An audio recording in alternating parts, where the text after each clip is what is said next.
This is angina. Angina is chest pain or discomfort due to the reduced blood flow to the heart. Patients with angina often feel squeezing, pressure, or tightness or heaviness in their chest. Angina is a primary symptom of coronary artery disease. Coronary artery disease is a cardiovascular condition in which the buildup of the plaque in the artery walls occurs in the artery that supply the heart. The plaque in the artery walls is called atherosclerosis. Atherosclerosis in coronary arteries can block flow to the heart muscle and increase a patient's risk for heart attack or heart failure.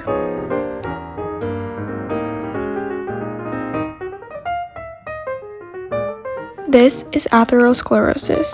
The yellow highlighted stuff is plaque in the artery walls. Atherosclerosis is a cardiovascular disease characterized by the gradual buildup of plaque in artery walls. Atherosclerosis results from damage to the inner artery wall. This damage causes artery stiffness and the development of plaque. Plaque may grow in size until it completely blocks an artery, which is called total occlusion. When total occlusion occurs in vessels that supply the heart or brain, a heart attack or a stroke may occur. Some factors that can develop this disease include high cholesterol, diabetes, obesity, smoking, high blood pressure, and aging. This is myocardial infarction, which is also known as a heart attack. It's a serious condition that occurs when blood and oxygen supply to the heart is reduced, causing part of the heart muscle to suddenly die, which is the dark part of the heart right there. Myocardial infarction commonly results from plaque blockage in the coronary arteries. Blood supply to the heart may also become blocked when plaque from elsewhere in the body ruptures and forms a blood clot. The blood clot can break off, travel to the heart, and get lodged into the smaller coronary arteries. Due to increased oxygen supply in the depth of heart muscle, patients with myocardial infarction may experience immediate chest pain or arm pain, increased heart rate, sweating, fatigue, and nausea.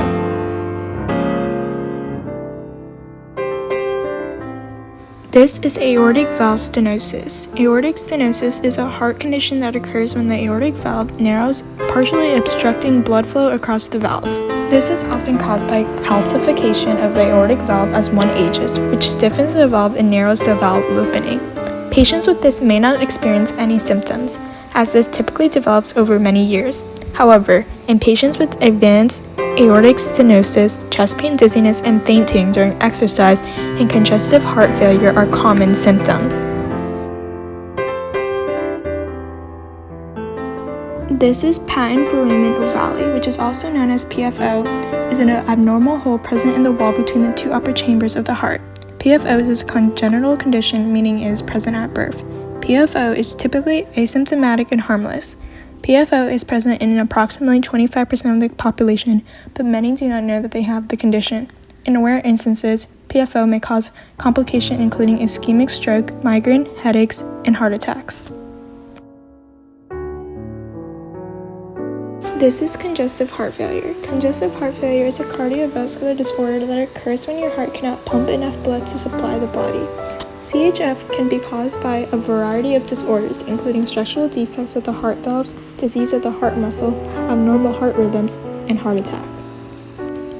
In CHF, the walls of the ventricles are thin and weak. They are unable to adequately pump blood out of the ventricles. Instead, blood remains in the ventricle and reduces the amount of blood that reaches the rest of the body and lungs during each heartbeat.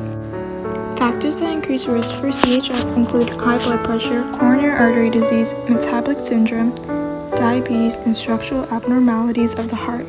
Patients with CHF commonly experience symptoms such as fatigue and weakness, shortness of breath, swelling of the lower limbs, decreased alertness, and a reduced ability to exercise.